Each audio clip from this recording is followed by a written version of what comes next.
Behold, the Lamb of God who takes away the sins of the world.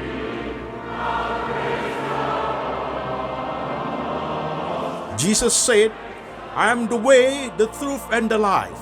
No one come to the Father but by me.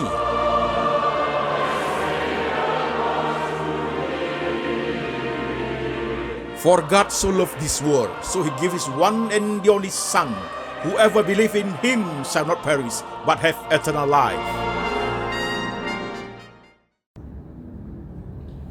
Shalom jemaat sekalian, jemaat yang ada di kota-kota di Indonesia dan jemaat yang ada di kota-kota luar negeri. Ketemu lagi kita hari ini saudara sekalian. Hari ini kita online Sunday service saudaraku, dengan tema Pranatal saudaraku ya. Mengapa Tuhan jadi manusia? Part 1 saudara sekalian. Oke saudara sekalian, dan sebelum kita memulai, mari kita membaca firman Tuhan lebih dahulu. Firman Tuhan hari ini kita ambil dari dua bagian saudaraku. Bagian pertama dari Injil Yohanes pasal 3 ayat 16. Demikian firman Tuhan.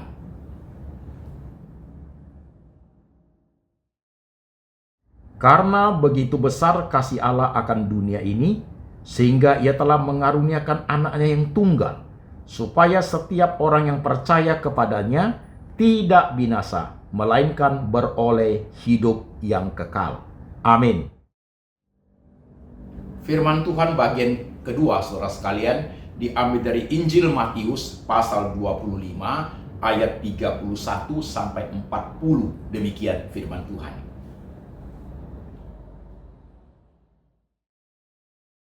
Apabila Anak Manusia datang dalam kemuliaannya dan semua malaikat bersama-sama dengan dia, maka ia akan bersemayam di atas tahta kemuliaannya.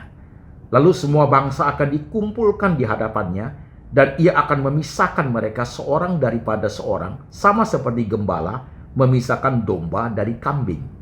Dan ia akan menempatkan domba-dombanya di sebelah kanannya, dan kambing-kambing di sebelah kirinya. Dan raja itu akan berkata kepada mereka yang di sebelah kanannya, "Mari, hai kamu yang diberkati oleh Bapakku, terimalah kerajaan yang telah disediakan bagimu sejak dunia dijadikan. Sebab ketika aku lapar, kamu memberi aku makan. Ketika aku haus, kamu memberi aku minum. Ketika aku seorang asing, kamu memberi aku tumpangan. Ketika aku telanjang, kamu memberi aku pakaian. Ketika aku sakit, kamu melawat aku. Ketika aku di dalam penjara, kamu mengunjungi aku." Maka orang-orang benar itu akan menjawab dia. Katanya, "Tuhan, bila manakah kami melihat engkau lapar dan kami memberi engkau makan, atau haus dan kami memberi engkau minum? Bila mana kami melihat engkau sebagai orang asing dan kami memberi engkau tumpangan, atau telanjang atau kami memberi engkau pakaian? Bila manakah kami melihat engkau sakit atau dalam penjara kami mengunjungi engkau?" Dan raja itu menjawab mereka, "Aku berkata kepadamu, sesungguhnya segala sesuatu yang kamu lakukan untuk salah seorang dari saudaraku yang paling hina ini, kamu telah melakukannya untuk aku." Amin. Saudara-saudara sekalian, firman Tuhan sudah kita baca dan sudah kita dengar. Mari kita mendengar penguraian dalam khotbah. Kita tunduk kepada kepala dulu, kita doa saudaraku. Mari jemaat yang ada dimanapun, yang ada di rumah maupun di kamar sendiri atau dalam ruangan keluarga besar, mari kita berdoa. Kita tundukkan kepala, kita minta hikmat dan kuasa dari Tuhan. Mari kita berdoa. Tuhan Yesus, kami sudah membaca firman-Mu, kami sudah mendengar firman-Mu. Sekarang Tuhan Roh Kudus bekerja, menerjemahkan firman itu ke dalam bahasa kehidupan kami sehari-hari. Pakai hamba-Mu di dalam segala keterbatasannya untuk menyampaikan firman Tuhan dengan cara yang paling sederhana, paling gampang dimengerti oleh seluruh lapisan jemaat. Tuhan, kami siap hati, kami siap pikiran, kami siap iman untuk diberkati Tuhan. Tuhan berbicara, kami mendengar. Dalam nama Tuhan Yesus kami berdoa. Amin. Saudara-saudara sekalian, temanya adalah mengapa Tuhan menjadi manusia, saudaraku. Bicara tentang Tuhan menjadi manusia, itu hanya ada di Alkitab. Kitab suci orang percaya, orang Kristen, saudaraku, hanya ada di Alkitab. Ya, yang kita rayakan sebentar lagi yaitu Natal, kelahiran Tuhan Yesus, saudara-saudara sekalian. Nah, saudaraku, tema klasiknya, saudaraku, mengapa Tuhan menjadi manusia, itu perdebatan dari zaman bapak-bapak gereja sampai zaman ini, saudara sekalian. Masih sampai zaman ini masih dipertanyakan oleh orang-orang yang masih meragukan tentang Alkitab, saudara sekalian. Termasuk juga orang percaya yang bertanya-tanya tentang Yesus adalah Tuhan, saudaraku. Baik, saudara-saudara sekalian, mengapa Tuhan menjadi manusia, saudaraku? Pertanyaan ini akan dijawab lewat khotbah ini dengan menjawab dengan dua jawaban, saudara sekalian. Jawaban pertama adalah jawaban secara teologis. Jawaban kedua adalah jawaban alkitabiah, saudaraku. Jawaban pertama dulu, saudaraku, ya. Jawaban teologis, saudara sekalian. Jawaban teologis adalah, saudaraku, mengapa Tuhan menjadi manusia. Jawaban teologis itu diambil dari sudut pandang, saudaraku, bahwa kita manusia adalah manusia yang sudah jatuh dalam dosa. Upah dosa adalah maut, saudara sekalian. Jadi manusia itu sejatuh dalam dosa, upah dosanya maut. Suatu hari masuk ke alam maut, saudaraku, begitu. Tetapi kasih karunia dari Allah adalah keselamatan yang kekal, saudaraku. Jadi karena manusia sudah berdosa, perlu diselamatkan, ada penyelamatan kepada orang berdosa, saudaraku. Itu dari jawaban teologis. Oleh sebab itu, saudaraku, maka perlu juru selamat untuk umat manusia itu, saudaraku. Dan siapa itu juru selamatnya? Diambillah beberapa opsi, saudaraku. Opsi pertama, saudara sekalian, mungkinkah manusia menyelamatkan manusia? Tidak mungkin, saudaraku. Seperti orang buta tidak mungkin bisa menuntun orang buta. Mana mungkin orang berdosa bisa menyelamatkan orang berdosa? Sama-sama ciptaan yang sudah jatuh ke dalam dosa, saudaraku. Tidak mungkin. Opsi kedua, saudaraku, mungkinkah malaikat menyelamatkan manusia, saudaraku? Malaikat itu bukan manusia. Malaikat itu ciptaan Tuhan. Dia sendiri pun, saudaraku, bukan pencipta. Malaikat tidak mungkin bisa menyelamatkan manusia, saudaraku.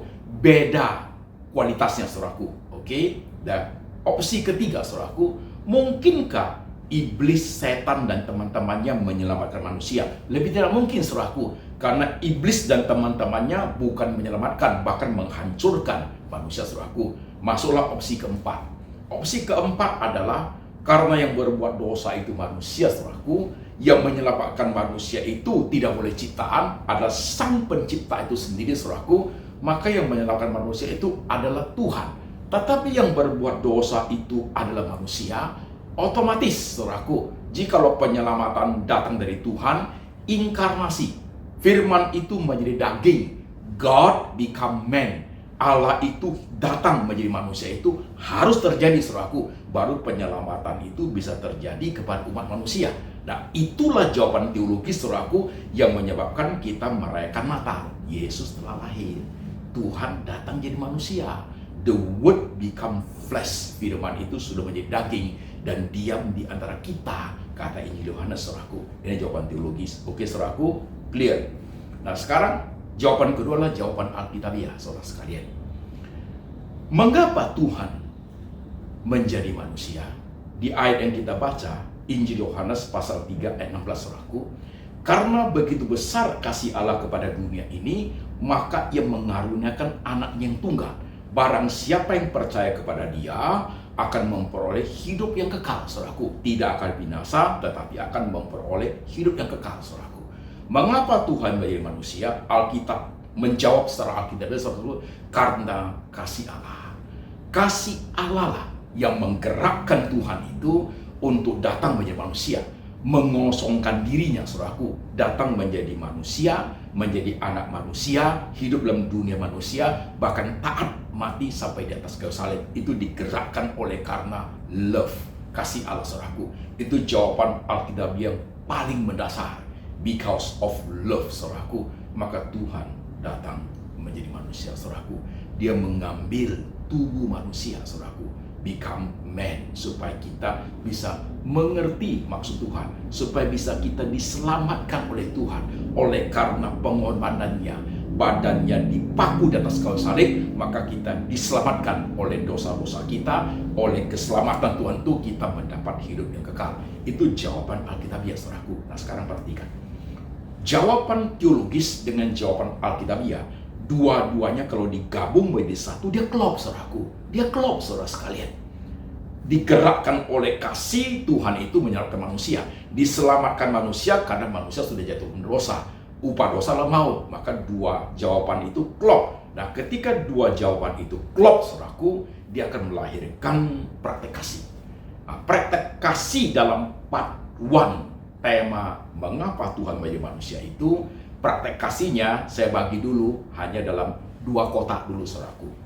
Kotak pertama, saudara sekalian, kita sebagai orang yang sudah menerima kasih Tuhan, menerima anugerah keselamatan, dan kita sebagai orang percaya sudah menyadari bahwa kita orang berdosa, saudaraku, kita sudah mendapat hidup yang kekal, warga negara surgawi. Praktek kasih kotak pertama adalah kita wajib memberitakan berita keselamatan itu, memberitakan tentang Yesus yang lahir, saudaraku, memberitakan tentang berita Natal itu dari pulau ke pulau, dari benua ke benua, dan kita menjadi saksi hidup bagi semua manusia bahwa kita adalah orang percaya yang sudah diselamatkan, supaya banyak jiwa kembali kepada Tuhan. Itu praktek kasih yang pertama, saudaraku.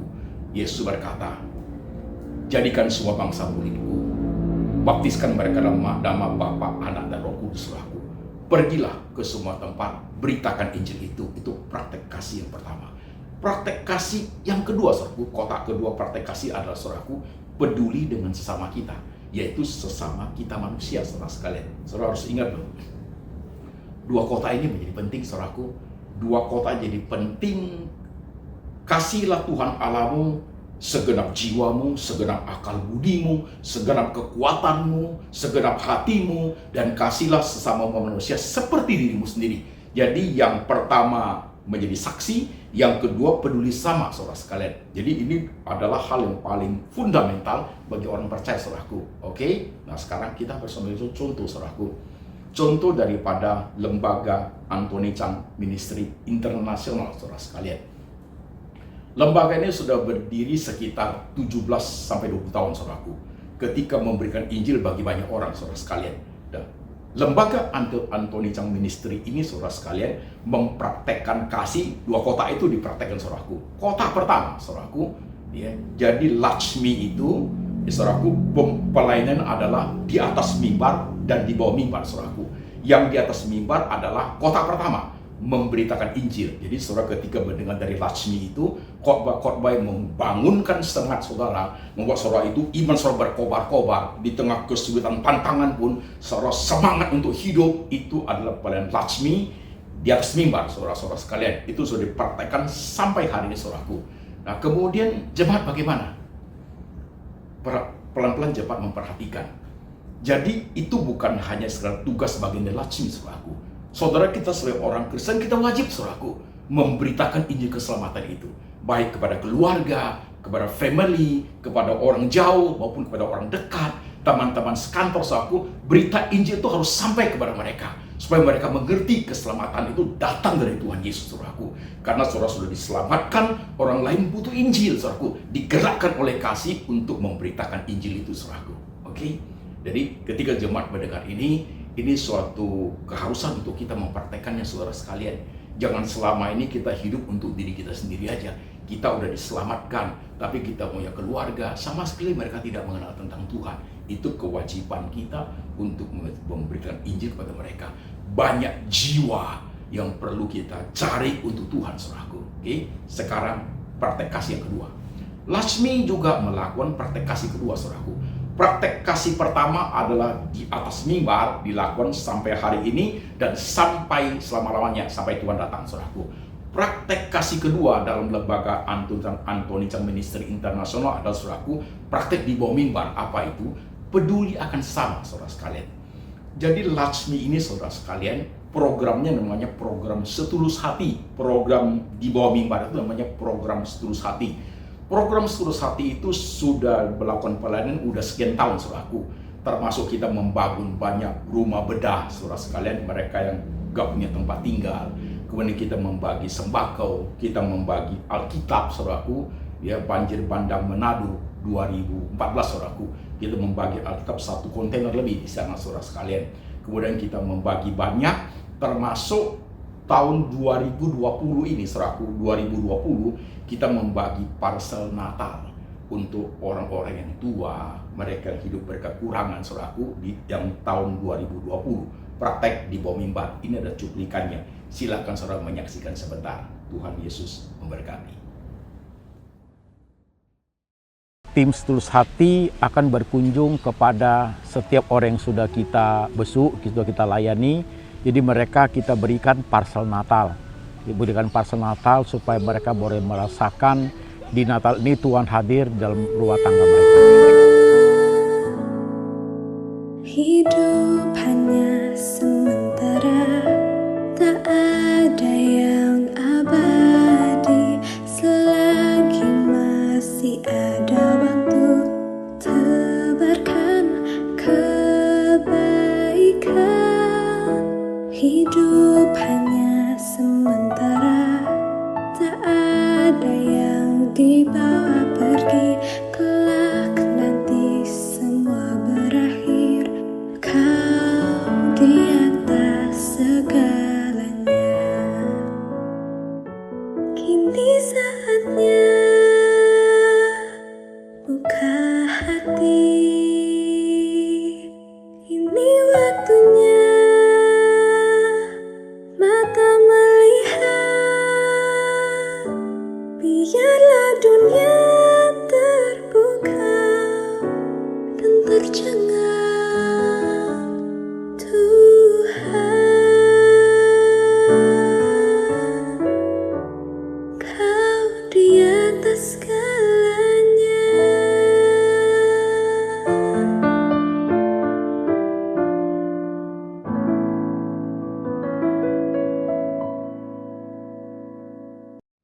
Saudara-saudara sekalian sudah lihat.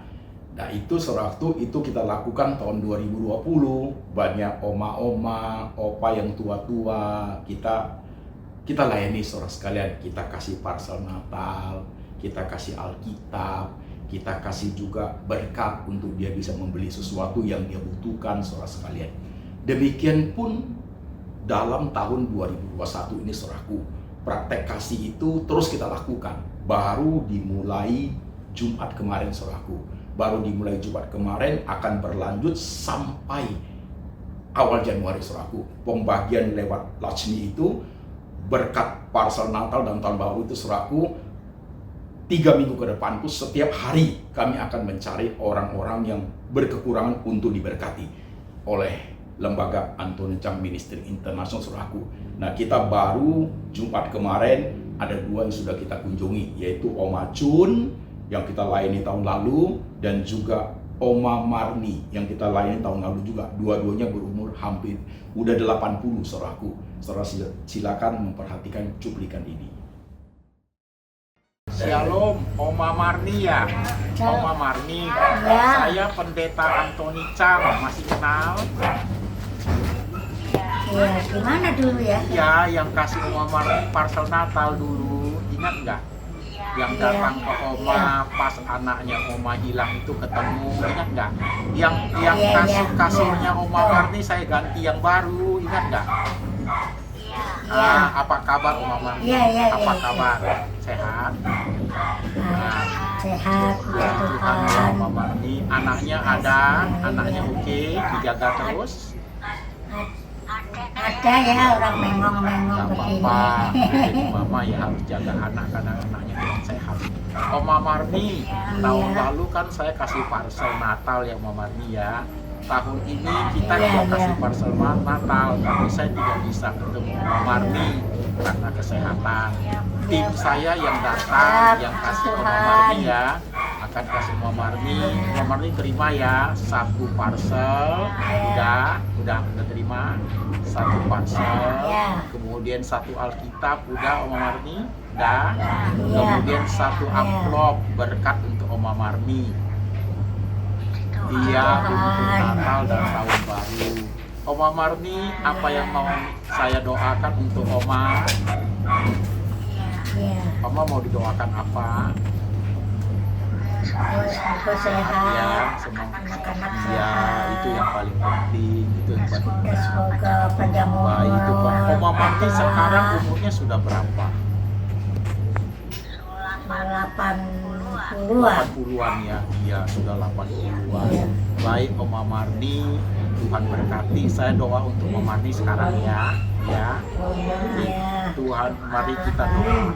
Tuhan Yesus, terima kasih di Natal 2021 ini boleh memberikan kepada Oma Marni ada parcel, ada Alkitab, juga ada berkat uang supaya Oma Marni boleh pakai. Tuhan berkati anak cucunya, orang tua ini sudah umur 80-an. Tuhan sayang dia, Tuhan jaga dia supaya kemana Oma Marni pergi tidak terjatuh. Tuhan tolong Oma Marni, berkati keluarganya, cukupkan semua yang dibutuhkan, khususnya kesehatan Oma, Tuhan terima kasih Tuhan, dengan doa kami dalam nama Tuhan Yesus kami berdoa. Amin. Oma Marni, kita ketemu tahun depan ya, Natal tahun depan ya, kalau saya sudah sehat. Halo. Iya, shalom Ibu Oma Cun. Apa kabar Oma Cun? Masih ingat saya Pendeta Antoni Chang, Oma Cun, dari setulus hati. Oma Cun, tahun ini kita mau bagi parcel buat Oma Cun. Tetapi saya tidak bisa hadir di rumah Oma Cun karena masalah kesehatan. Ada tim Latsmi akan memberikan parcel Natal, Alkitab, sama berkat buat Oma Cun. Oma Cun sehat-sehat. Oma Cun sehat-sehat. Puji Tuhan. Iya, saya juga sehat. Oma Cun hati-hati. Katanya jatuh dari tangga ya Oma Cun ya. Hati-hati Oma Cun, kalau licin, turun tangga hati-hati, perhatikan karena kan sudah tua. Kalau kena tulang bisa patah Oma Cun. Ya Oma Cun. Nah, oh tulangnya masuk ke dalam ya. Sakit gak Oma Cun? Iya. Iya, harus hati-hati. Nah Oma Cun, nah itu kita kasih parcel, Oma Cun terima ya. Udah. Ya, kemudian ada Alkitab, Oma Cun juga terima, ada parcel, ada Alkitab, kemudian juga berkat satu amplop buat Oma Cun ya, untuk biaya Oma Cun mau beli apa. Oma Cun, saya doain Oma Cun sekarang ya Oma Cun, oke? Tuhan Yesus, terima kasih boleh ketemu Oma Cun di Natal tahun ini. Tapi Tuhan, supaya sungguh boleh diberkati Oma Cun kesehatannya. Oma Cun jatuh dari tangga Tuhan Yesus, supaya sembuh, tidak ada penyakit berbahaya. Tuhan beri Oma Cun hati yang sukacita di hari tuanya. Tim Latsmi boleh menghibur dan juga memberkati Oma Cun. Kasih karunia Tuhan turun kepada Oma Cun, diberkati kehidupan Oma Cun. Dalam nama Tuhan Yesus kami berdoa. Amin. Tuhan berkati ya Oma Cun ya. Selamat Natal, selamat tahun baru ya Oma Cun. Kita ketemu tahun depan ya Oma Cun ya. Oke Oma Cun. Makasih, Tuhan berkati. Ya Oma Cun. Bye-bye Oma Cun. Shalom. Ya, oke, shalom.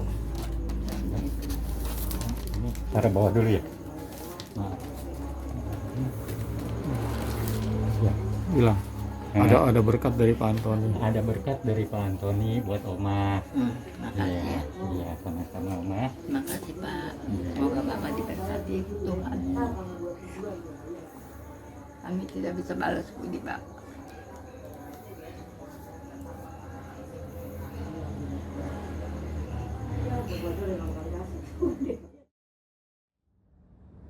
Saudara sekalian, mereka-mereka ini yang kita layani adalah orang-orang yang kurang beruntung hidupnya.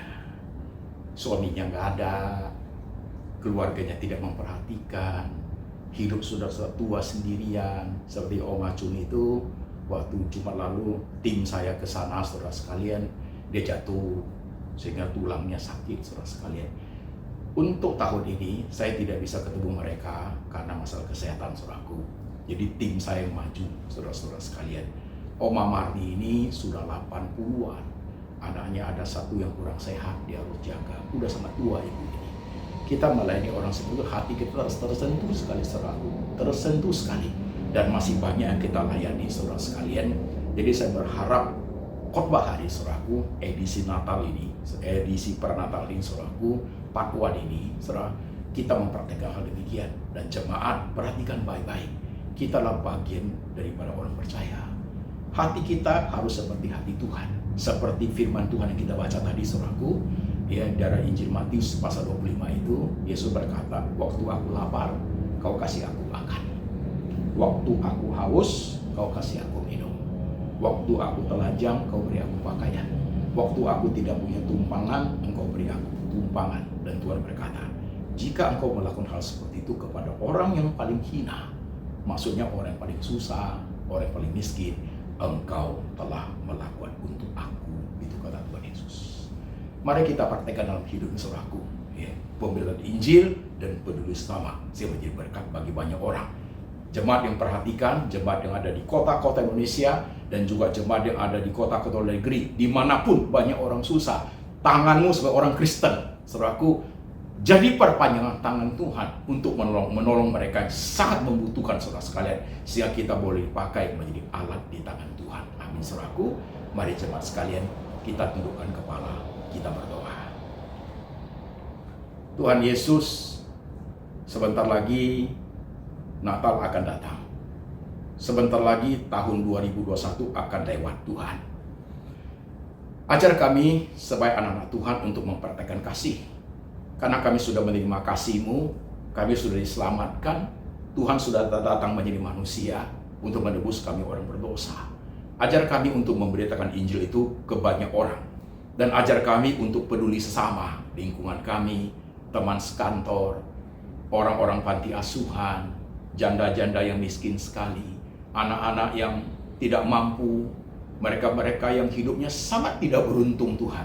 Beri kami hati seorang murid, beri kami hati seperti hati-Mu, Tuhan Yesus, untuk menjadi seorang berkat bagi banyak orang. Pakai tangan kami, Tuhan.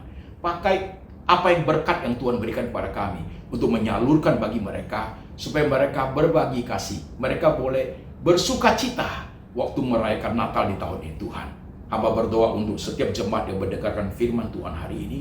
Tuhan berbicara kepada mereka, dan Tuhan menolong setiap masalah yang mereka hadapi. Mereka punya kesulitan sendiri dalam hidup mereka, tapi tangan Tuhan mampu menolong. Tangan Tuhan mampu memberi jalan keluar. Tangan Tuhan mampu memimpin hidup mereka, karena Allah adalah Allah yang Immanuel.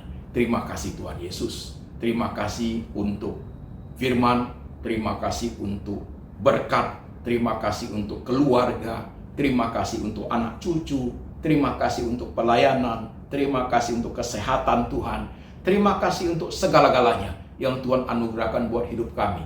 Waktu kami duduk di sini, Tuhan, waktu kami berdoa, baru kami sadari hidup ini benar-benar anugerah Tuhan. Karena kebaikan Tuhanlah, maka kami masih hari ini bisa menyebut Engkau Yesus Tuhanku yang ajaib, Yesus penolongku yang setia, Yesus Allahku yang Immanuel. Terima kasih Tuhan. Tuhan Yesus, letakkan tangan-Mu di hati jemaat. Letakkan tangan-Mu di pikiran jemaat. Di tengah dahsyatnya gelombang zaman, sungguh hati mereka boleh tegar. Sungguh pikiran mereka boleh mengerti seperti pikiran Tuhan. Mereka boleh praktek hidup, praktek kasih, dan mereka boleh menjalankan apa yang sudah Tuhan perintahkan. Terima kasih Tuhan Yesus. Kiranya kasih dari Allah Bapa turun atas jemaat, penyertaan Tuhan Yesus turun atas jemaat, dan Tuhan Roh Kudus selalu senantiasa mengingatkan jemaat akan kitab suci, akan kebenaran yang memerdekakan sampai selama-lamanya, sampai Tuhan Yesus datang kembali menjemput setiap orang percaya. Dalam nama Tuhan Yesus kami berdoa. Amin. Jemaat yang terkasih, Natal sudah dekat sekali. Kira-kira ya lebih kurang 3 minggu lah, saudaraku ya. Dan bagi saudara yang selama ini mendengar khotbah-khotbah lewat lembaga Antoni Chang Ministry Internasional, dan saudara sangat diberkati oleh firman Tuhan, Saudara sangat diberkati juga oleh program Setulus Hati, saudaraku. Jika saudara tergerak, saudara ikut ambil bagian bersama Laksmi, saudaraku, Setulus Hati untuk menabur parsel Natal 2021, saudaraku. Saya sangat senang, sangat sukacita karena seberapapun pemberian kita, saudaraku, kepada mereka yang berkekurangan itu, bagi mereka itu sangat besar artinya, sangat besar, saudaraku, sangat besar. Saudara sekalian, saudara ingin bernabur di lewat lembaga ini, saudaraku, nanti ada nomor rekening yang untuk parsel Natal, saudara perhatikan, silakan saudara menabur di situ. Tuhan Yesus memberkati. Shalom. Antara tak ada yang dibawa pergi, kelak nanti semua berakhir. Kau di atas segalanya. Kini saatnya